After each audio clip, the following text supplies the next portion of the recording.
The first ships appeared over major Earth cities without warning.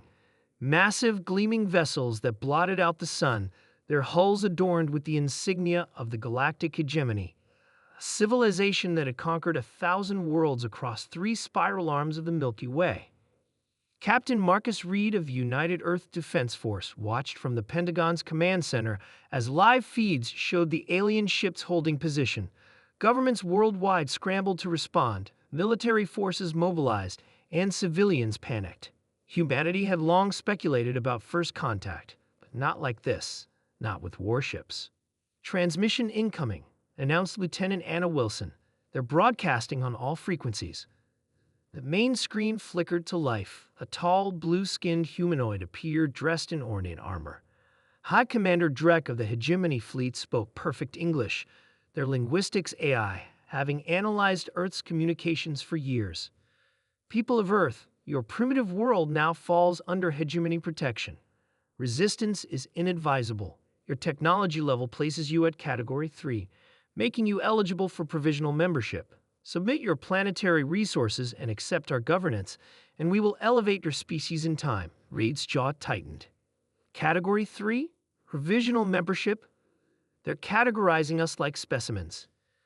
General Thompson, the weathered head of Earth's Joint Military Command, leaned forward. "They've been watching us, studying our weaknesses. The hegemony gave Earth 48 hours to surrender. World leaders convened an emergency United Nations session, while military commanders assessed their options against an enemy with technology centuries beyond their own. Dr. Lisa Brown, Earth's leading xenobiologist, studied the limited data they had on the invaders. Their biology suggests vulnerability to our pathogens, but their ships likely have countermeasures. We need to focus on their technology." Reed found himself working alongside Dr. Jack Torres, a brilliant physicist who had been developing experimental weapons technology before the invasion. "Their ships use a quantum field matrix for shielding," Torres explained, pointing to energy readings. "Advanced but not impenetrable. Every system has a resonance frequency, a weak point." As the deadline approached, the hegemony demonstrated their power. A small island nation refused to acknowledge their authority. In response, one of their smaller vessels erased an uninhabited island with an energy beam that left nothing but a steaming crater. "That was a warning shot," Reed said grimly. "Their weapons could glass entire continents." The UN Security Council debated surrender. Many argued it was the only way to save lives, but intelligence reports painted a grim picture of provisional membership. Other worlds that had surrendered to the hegemony had been stripped of resources and reduced to labor colonies. Torres burst into the command center with unexpected news. "We've intercepted their communications. Their encryption is complex, but we found patterns. They're not as united as they want us to believe. This invasion force, it's only a fraction of their military." Reed studied the data. They expected an easy conquest. They're stretched thin across multiple fronts. A plan formed. Earth couldn't match their technology, but humanity had one advantage. The invaders had underestimated them. They saw humans as primitive, predictable. They didn't understand humanity's greatest strength, adaptation through desperate innovation. Earth's response came not from any single nation, but from a hastily assembled coalition of scientists, military strategists, and hackers from across the globe. They called it Operation Thunderbolt. As the deadline expired, High Commander Drek demanded Earth's surrender. Instead, he received a simple message transmitted directly to his command ship. Humanity's response, die. Seconds later, the attack began.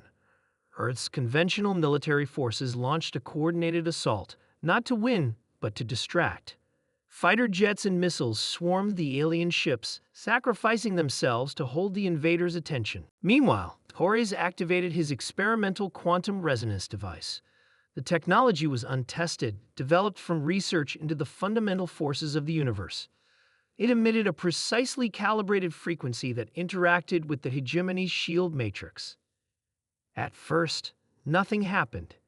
Then across the world, the massive alien shields began to fluctuate.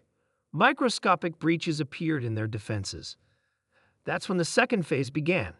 Earth's most sophisticated computer virus, created by an international team of programmers, transmitted through these breaches, penetrating the hegemony's networks.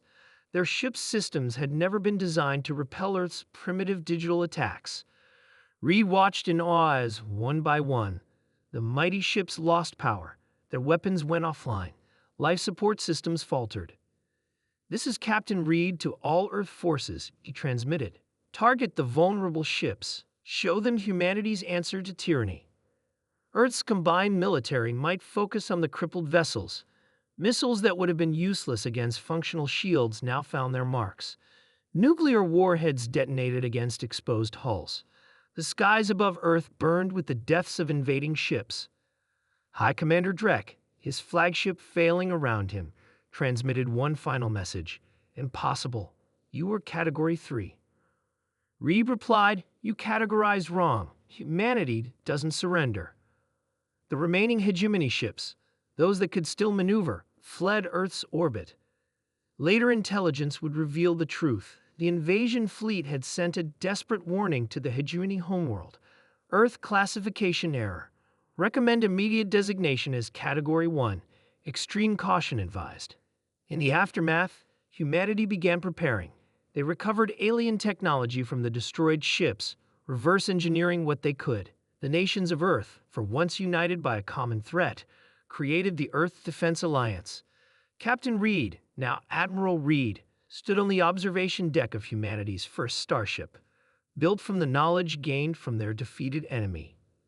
"The hegemony will return," General Thompson said, standing beside him. Reed nodded. "And we'll be ready. They thought we were easy prey, but they learned what happens when you cornered humans." He watched as the stars stretched before them.